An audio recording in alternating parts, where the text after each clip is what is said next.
ನಮಸ್ಕಾರ ಎಲ್ರಿಗೂ.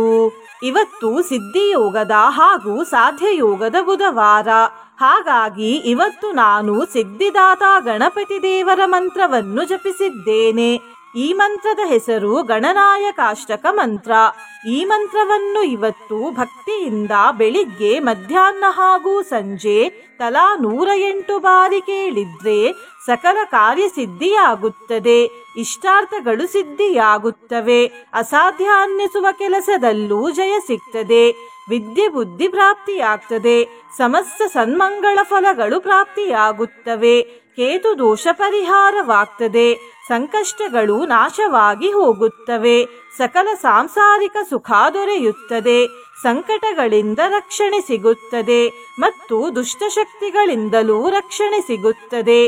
ಗಣನಾಯಕ ದೇವರನ್ನು ಪಾರ್ವತಿ ತಾಯಿಯು ಉತ್ಪತ್ತಿ ಮಾಡಿದ್ದು ಎಂದು ನಮಗೆಲ್ಲರಿಗೂ ಗೊತ್ತಿದೆ. ಆದರೆ ತುಂಬಾ ಕಥೆಗಳ ಪ್ರಕಾರ ಪಾರ್ವತಿ ತಾಯಿ ಅವರ ಮೈಯಲ್ಲಿದ್ದ ಕೊಳೆಯಿಂದ ಗಣಪತಿ ದೇವರ ವಿಗ್ರಹವನ್ನು ತಯಾರಿಸಿದರು ಎಂದು ಇದೆ. ಆದರೆ ಯೋಚಿಸಿ ನೋಡಿ, ಪಾರ್ವತಿ ತಾಯಿ ದೇವರು, ಅವರ ಮೈಯಲ್ಲಿ ಕೊಳೆ ಇರಲು ಸಾಧ್ಯವೇ? ಇಲ್ಲ. ಸತ್ಯ ಏನೆಂದರೆ ಪಾರ್ವತಿ ತಾಯಿ ತಮ್ಮ ಮೈಯಲ್ಲಿರುವ ಕೊಳೆಯಿಂದಲ್ಲ, ತಮ್ಮ ಮೈಯಲ್ಲಿರುವ ಅರಶಿನ ಕುಂಕುಮದಿಂದ ಗಣಪತಿ ದೇವರ ವಿಗ್ರಹವನ್ನು ನಿರ್ಮಿಸಿ ಆ ವಿಗ್ರಹಕ್ಕೆ ಜೀವವನ್ನು ಕೊಟ್ಟದ್ದು. ನಿನ್ನೆ ನಾನು ಕೇಳಿದ ಪ್ರಶ್ನೆ, ಅಶ್ವಧಾಟಿಯಲ್ಲಿ ಅಶ್ವ ಎಂದರೇನು ಎಂದು. ಈ ಪ್ರಶ್ನೆಗೆ ಸರಿ ಉತ್ತರ ಸಿ, ಕುದುರೆ. ಸರಿ ಉತ್ತರ ಕೊಟ್ಟವರಲ್ಲಿ ಒಬ್ಬರ ಹೆಸರು ಪಾರ್ವತಮ್ಮ. ಪಾರ್ವತಮ್ಮ ಅವರೇ ಭಕ್ತಿ ಮಾಡುವುದನ್ನು ಬಿಡ್ಬೇಡಿ ಅಂತ ಹೇಳ್ತಾ ಇವತ್ತಿನ ಪ್ರಶ್ನೆಯನ್ನು ನೋಡ್ವ. ಇವರಲ್ಲಿ ಯಾರು ಗಣನಾಯಕ ದೇವರ ಸಹೋದರ? ಎ, ಸುಬ್ರಹ್ಮಣ್ಯ ದೇವರು, ಬಿ, ಅಯ್ಯಪ್ಪ ದೇವರು, ಸಿ, ಅಂಧಕ, ಡಿ, ಎಲ್ಲರೂ. ಈ ಪ್ರಶ್ನೆಗೆ ಸರಿ ಉತ್ತರ ಕೊಟ್ಟವರಲ್ಲಿ ಒಬ್ಬರ ಹೆಸರನ್ನು ನಾಳಿನ ವಿಡಿಯೋದಲ್ಲಿ ಹೇಳ್ತೇನೆ. ಬನ್ನಿ ಈಗ ಈ ಶಕ್ತಿಶಾಲಿ ಗಣನಾಯಕಾಷ್ಟಕ ಮಂತ್ರವನ್ನು 108 ಬಾರಿ ಭಕ್ತಿಯಿಂದ ಕೇಳ್ವ. ಅದಕ್ಕಿಂತ ಮುಂಚೆ ಓಂ ನಮೋ ಗಣನಾಯಕ ಎಂದು ಕಮೆಂಟ್ ಮಾಡಿ, ಚಾನಲಿಗೆ ಹೊಸಬ್ರಾಗಿದ್ರೆ ಚಾನಲ್ ಅನ್ನು ಸಬ್ಸ್ಕ್ರೈಬ್ ಮಾಡಿ, ಹತ್ರ ಇರುವ ಬೆಲ್ ಬಟನ್ ಪ್ರೆಸ್ ಮಾಡಿ, ಆಲ್ ಅನ್ನುವ ಆಪ್ಷನ್ ಅನ್ನು ಸಿಲೆಕ್ಟ್ ಮಾಡಿ. ನೀವು ಆನ್ಲೈನ್ ಇಂದ ದೀಪದ ಎಣ್ಣೆಯನ್ನು ಖರೀದಿಸಲು ಇಚ್ಛಿಸಿದರೆ ಈ ವಿಡಿಯೋದಲ್ಲಿ ಟ್ಯಾಗ್ ಮಾಡಿದ ದೀಪದ ಎಣ್ಣೆಯನ್ನು ಖರೀದಿಸಬಹುದು. ಗಣಾಷ್ಟಕಮಿದಂ ಪುಣ್ಯಂ ಯಃ ಪಠೇತ್ ಸತತಂ ನರಃ ಸಿದ್ಧ್ಯಂತಿ ಸರ್ವ ಕಾರ್ಯಾಣಿ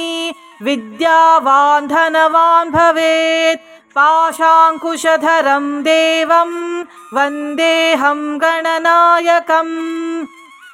ಗಣಾಷ್ಟಕಮಿದಂ ಪುಣ್ಯಂ ಯಃ ಪಠೇತ್ ಸತತಂ ನರಃ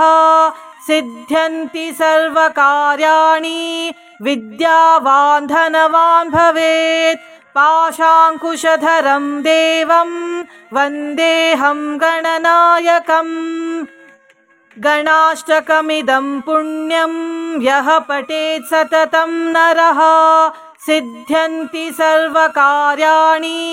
ವಿದ್ಯಾವಾನ್ ಧನವಾನ್ ಭವೇತ್. ಪಾಶಾಂಕುಶಧರಂ ದೇವಂ ವಂದೇಹಂ ಗಣನಾಯಕಂ. ಗಣಾಷ್ಟಕಮಿದಂ ಪುಣ್ಯಂ ಯಃ ಪಠೇತ್ ಸತತಂ ನರಃ ಸಿದ್ಧ್ಯಂತಿ ಸರ್ವ ಕಾರ್ಯಾಣಿ ವಿದ್ಯಾವಾನ್ ಧನವಾನ್ ಭವೇತ್. ಪಾಶಾಂಕುಶಧರಂ ದೇವಂ ವಂದೇಹಂ ಗಣನಾಯಕಂ. ಗಣಾಷ್ಟಕಮಿದಂ ಪುಣ್ಯಂ ಯಃ ಪಠೇತ್ ಸತತಂ ನರಃ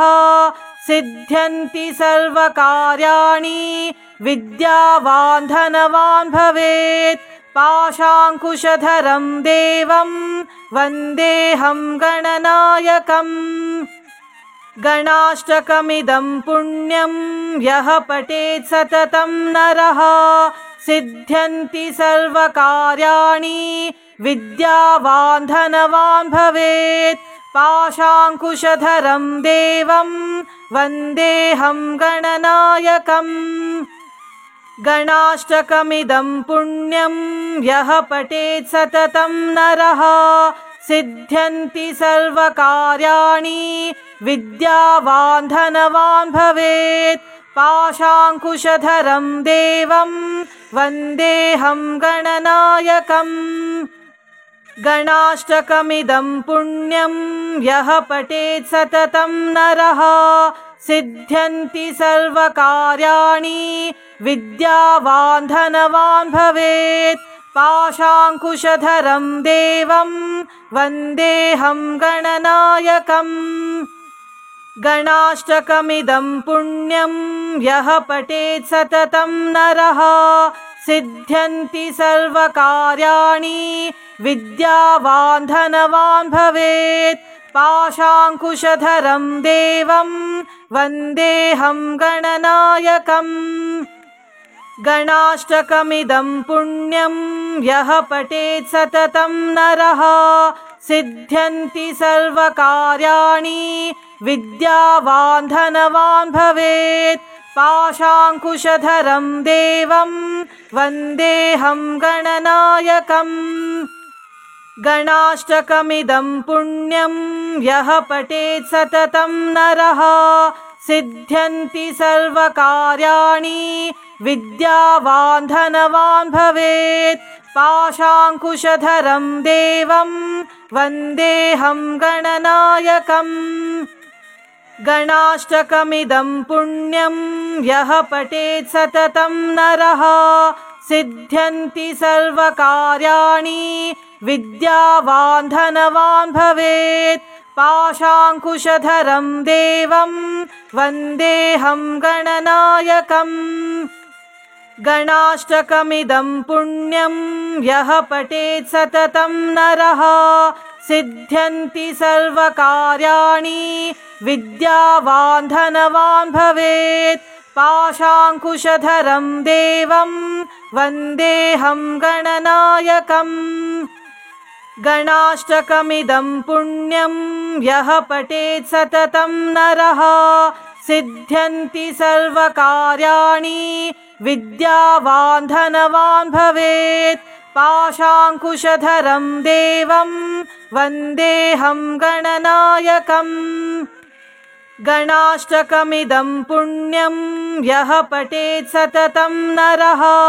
सिद्ध्यन्ति सर्वकार्याणि विद्यावान् धनवान् भवेत् पाशाङ्कुशधरं देवं वन्देऽहं गणनायकम् गणाष्टकमिदं पुण्यं यः पठेत् सततं नरः सिद्ध्यन्ति सर्वकार्याणि विद्यावान् धनवान् भवेत् पाशाङ्कुशधरं देवं वन्देऽहं गणनायकम् गणाष्टकमिदं पुण्यं यः पठेत् सततं नरः सिद्ध्यन्ति सर्वकार्याणि विद्यावान् धनवान् भवेत् पाशाङ्कुशधरं देवं वन्देऽहं गणनायकम् गणाष्टकमिदं पुण्यं यः पठेत् सततं नरः सिद्ध्यन्ति सर्वकार्याणि विद्यावान् धनवान् भवेत् पाशाङ्कुशधरं देवं वन्देऽहं गणनायकम् गणाष्टकमिदं पुण्यं यः पठेत् सततं नरः सिद्ध्यन्ति सर्वकार्याणि विद्यावान् धनवान् भवेत् पाशाङ्कुशधरं देवं वन्देऽहं गणनायकम् गणाष्टकमिदं पुण्यं यः पठेत् सततं नरः सिद्ध्यन्ति सर्वकार्याणि विद्यावान् धनवान् भवेत् पाशाङ्कुशधरं देवं वन्देऽहं गणनायकम् गणाष्टकमिदं पुण्यं यः पठेत् सततं नरः सिद्ध्यन्ति सर्वकार्याणि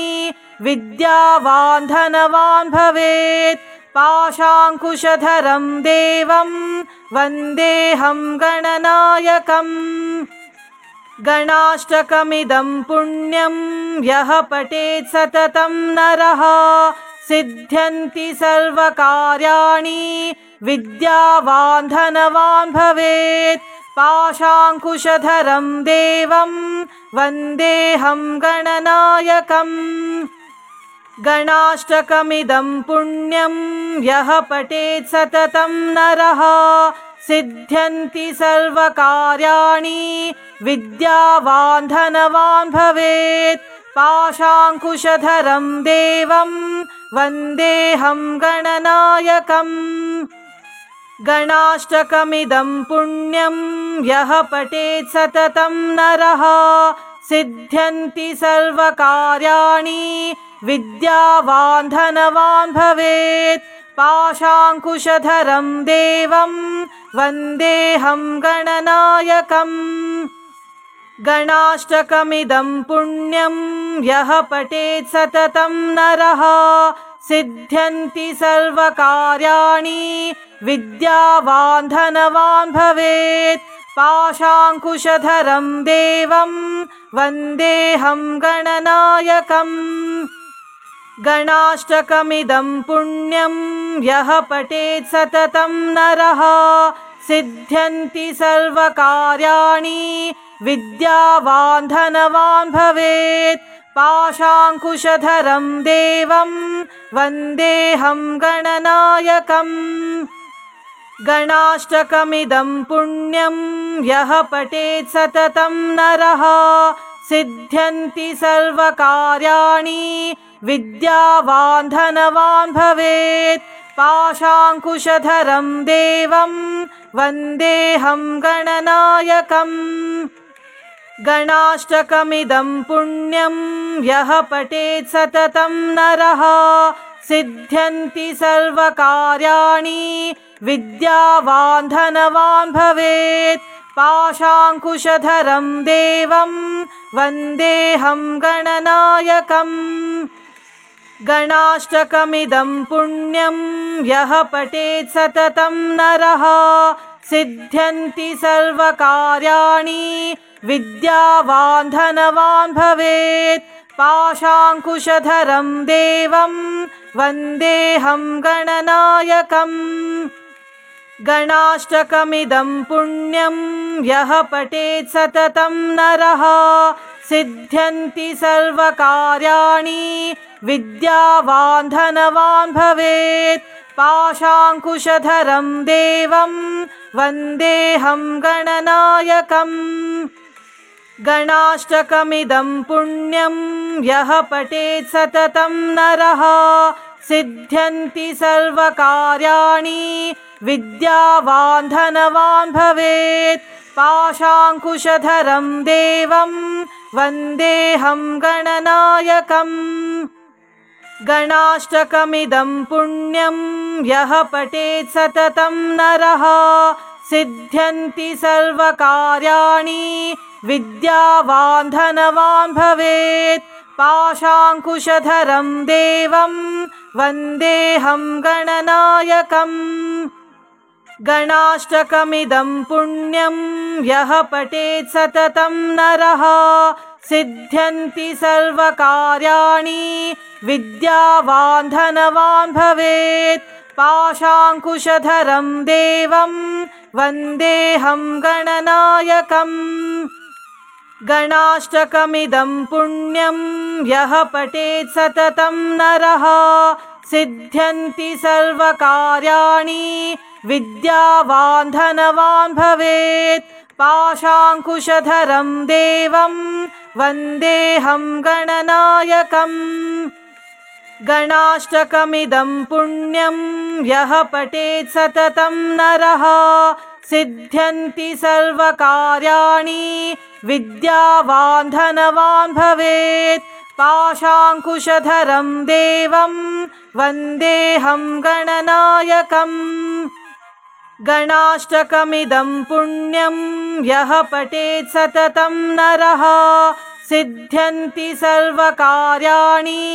विद्यावान् धनवान् भवेत् पाशाङ्कुशधरं देवं वन्देऽहं गणनायकम् गणाष्टकमिदं पुण्यं यः पठेत् सततं नरः सिद्ध्यन्ति सर्वकार्याणि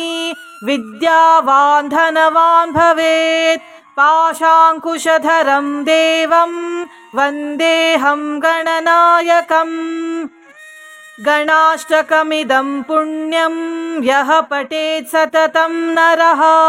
सिद्ध्यन्ति सर्वकार्याणि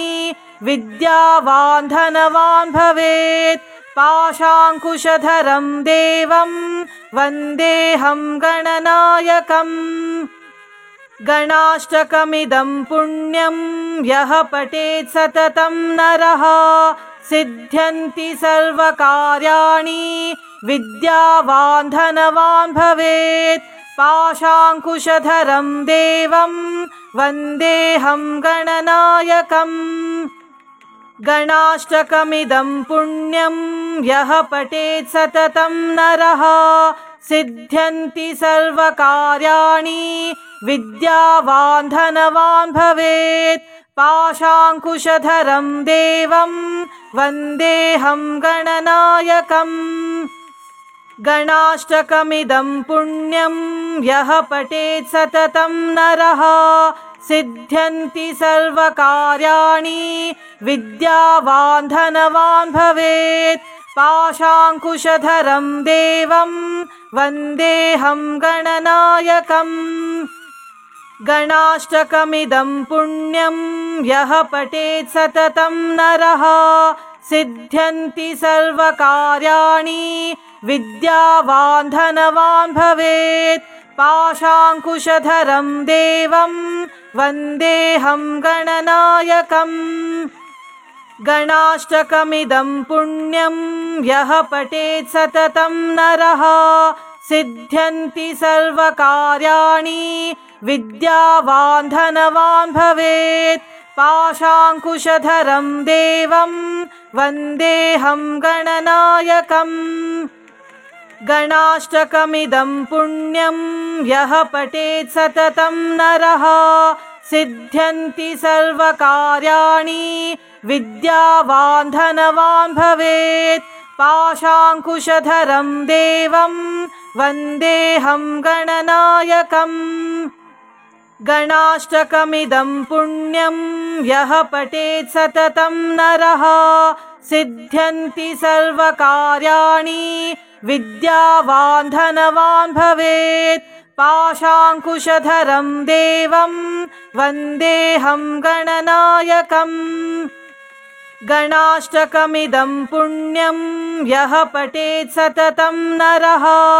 सिद्ध्यन्ति सर्वकार्याणि विद्यावान् धनवान् भवेत् पाशाङ्कुशधरं देवं वन्देऽहं गणनायकम् गणाष्टकमिदं पुण्यं यः पठेत् सततं नरः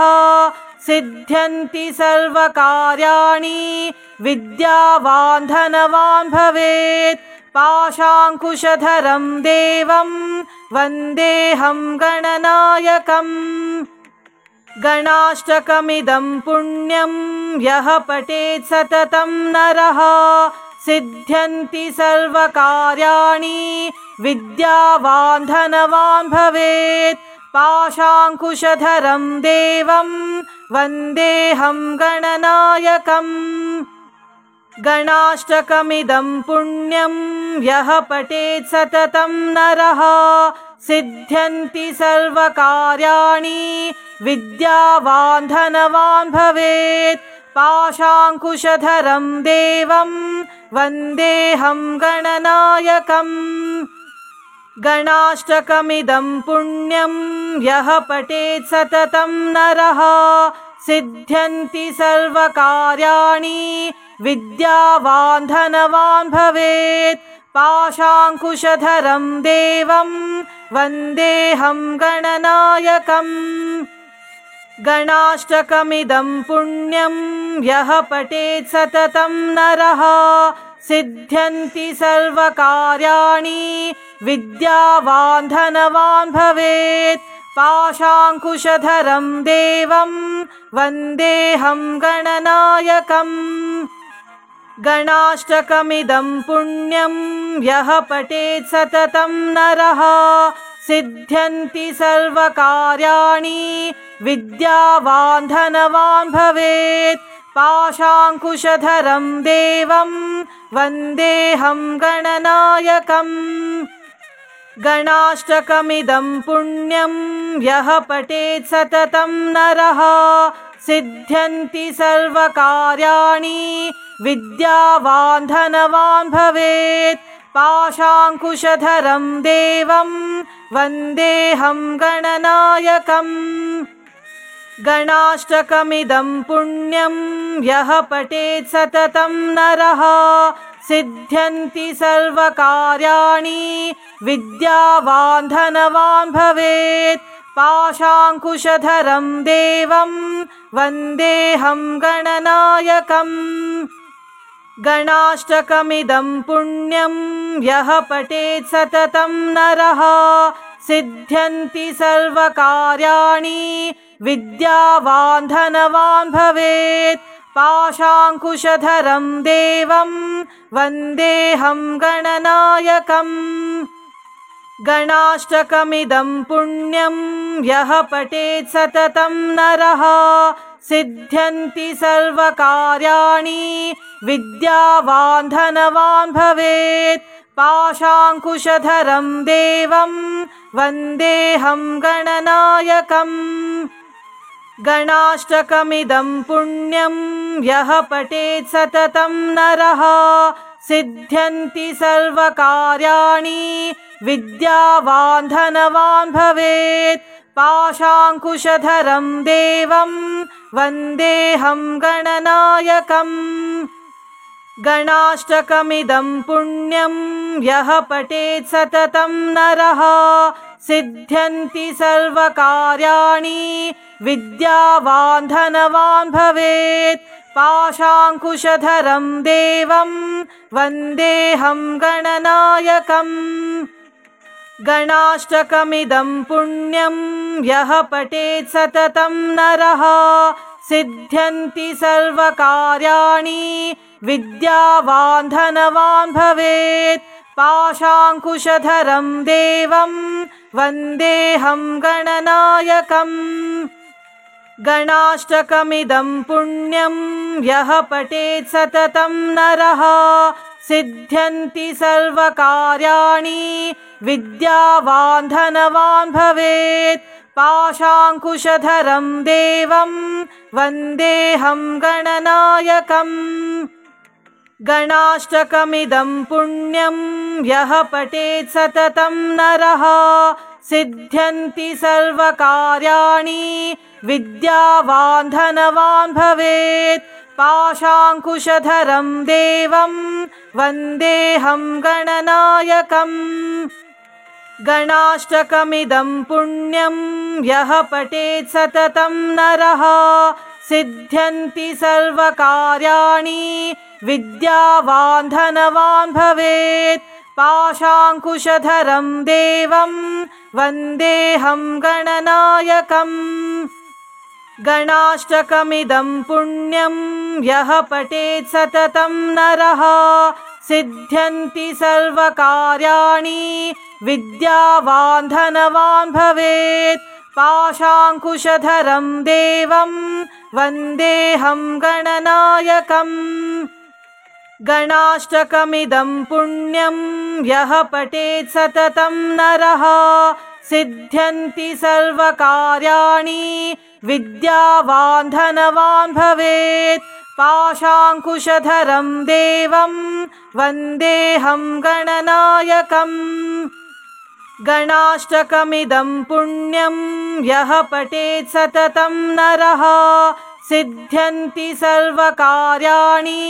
विद्यावान् धनवान् भवेत् पाशाङ्कुशधरं देवं वन्देऽहं गणनायकम् गणाष्टकमिदं पुण्यं यः पठेत् सततं नरः सिद्ध्यन्ति सर्वकार्याणि विद्यावान् धनवान् भवेत् पाशाङ्कुशधरं देवं वन्देऽहं गणनायकम्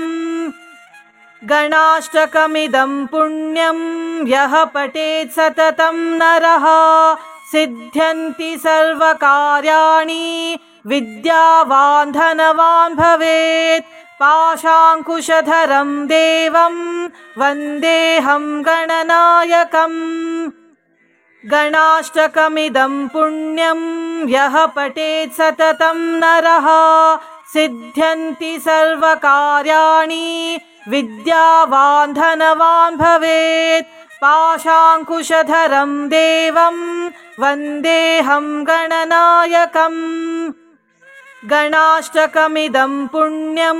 यः पठेत् सततं नरः सिद्ध्यन्ति सर्वकार्याणि विद्यावान् धनवान् भवेत् पाशाङ्कुशधरं देवं वन्देऽहं गणनायकम् गणाष्टकमिदं पुण्यं यः पठेत् सततं नरः सिद्ध्यन्ति सर्वकार्याणि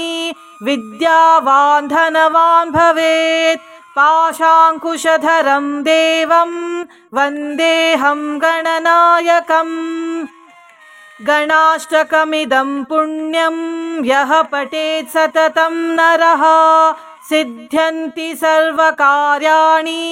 विद्यावान् धनवान् भवेत् पाशाङ्कुशधरं देवं वन्देऽहं गणनायकम् गणाष्टकमिदं पुण्यं यः पठेत् सततं नरः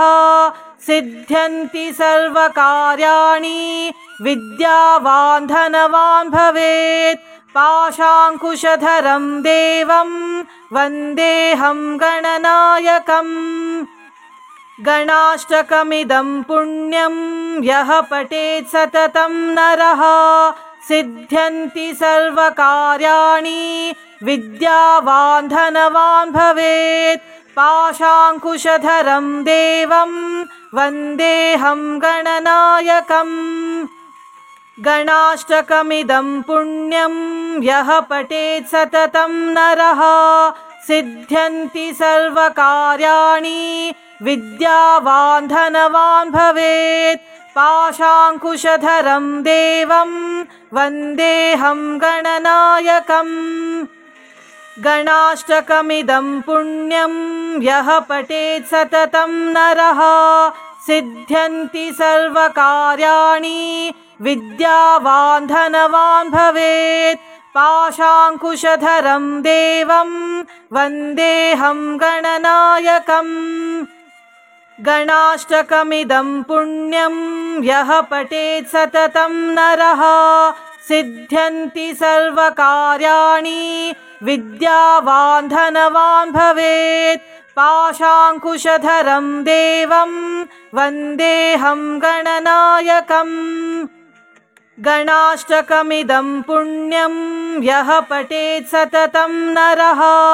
सिद्ध्यन्ति सर्वकार्याणि विद्यावान् धनवान् भवेत् पाशाङ्कुशधरं देवं वन्देऽहं गणनायकम् गणाष्टकमिदं पुण्यं यः पठेत् सततं नरः सिद्ध्यन्ति सर्वकार्याणि विद्यावान् धनवान् भवेत् पाशाङ्कुशधरं देवं वन्देऽहं गणनायकम्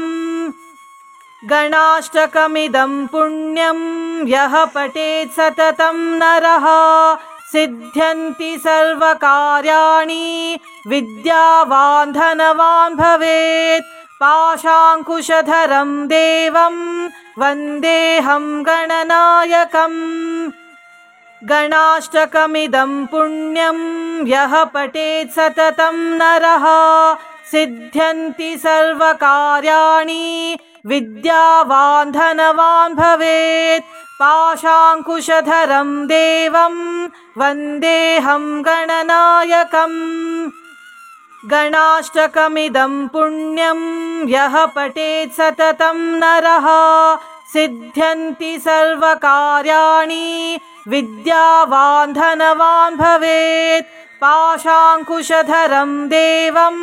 वन्देऽहं गणनायकम् गणाष्टकमिदं पुण्यं यः पठेत् सततं नरः सिद्ध्यन्ति सर्वकार्याणि विद्यावान् धनवान् भवेत् पाशाङ्कुशधरं देवं वन्देऽहं गणनायकम् गणाष्टकमिदं पुण्यं यः पठेत् सततं नरः सिद्ध्यन्ति सर्वकार्याणि विद्यावान् धनवान् भवेत् पाशाङ्कुशधरं देवं वन्देऽहं गणनायकम् गणाष्टकमिदं पुण्यं यः पठेत् सततं नरः सिद्ध्यन्ति सर्वकार्याणि विद्यावान् धनवान् भवेत् पाशाङ्कुशधरं देवं वन्देऽहं गणनायकम्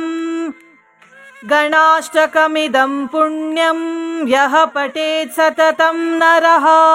सिद्ध्यन्ति सर्वकार्याणि विद्यावान् धनवान् भवेत् पाशाङ्कुशधरं देवं वन्देऽहं गणनायकम्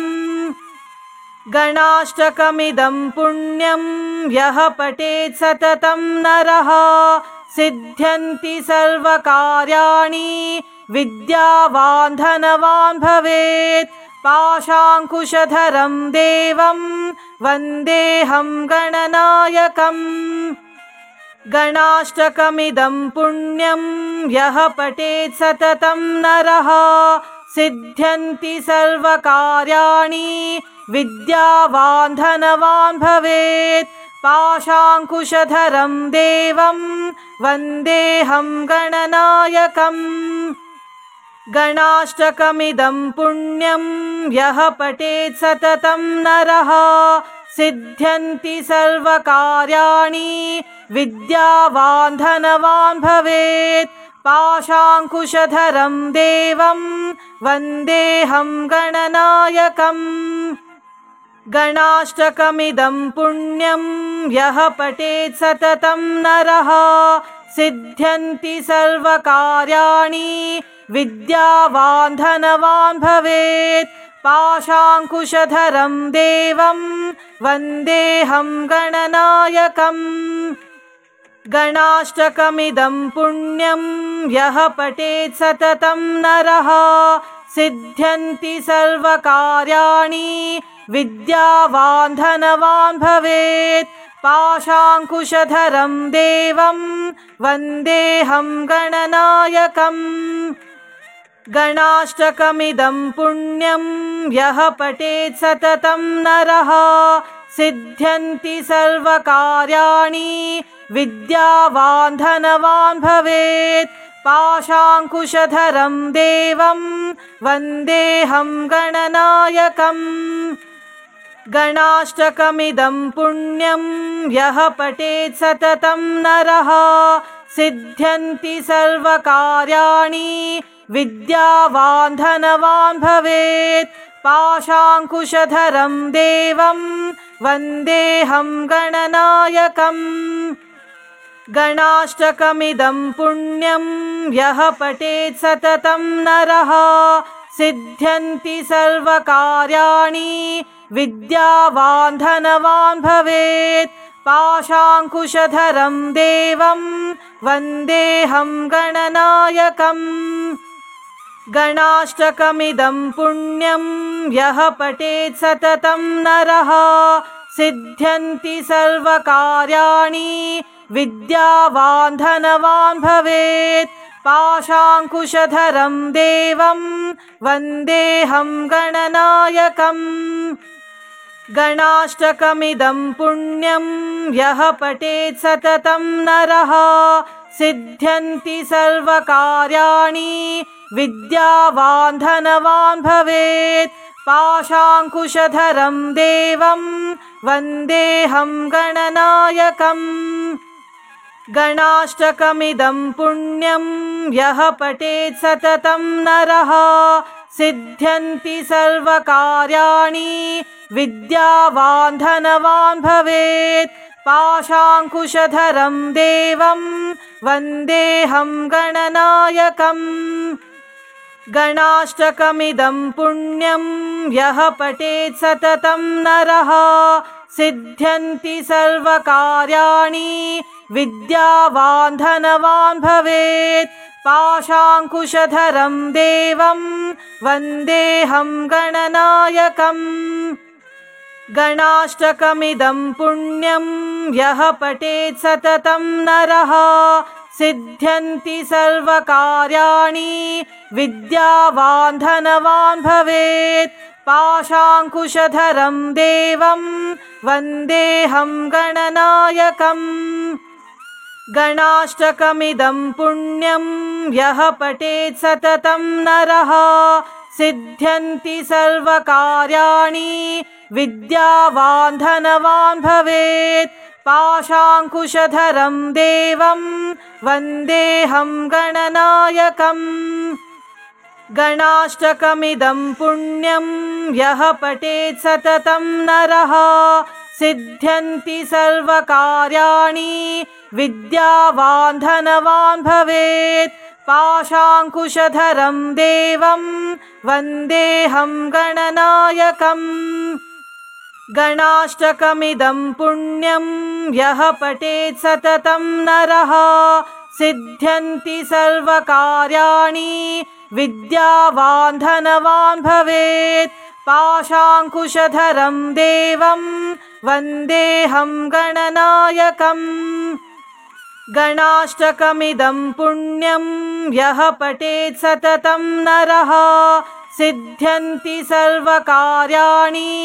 विद्यावान् धनवान् भवेत् पाशाङ्कुशधरं देवं वन्देऽहं गणनायकम् गणाष्टकमिदं पुण्यं यः पठेत् सततं नरः सिद्ध्यन्ति सर्वकार्याणि विद्यावान् धनवान् भवेत् पाशाङ्कुशधरं देवं वन्देऽहं गणनायकम्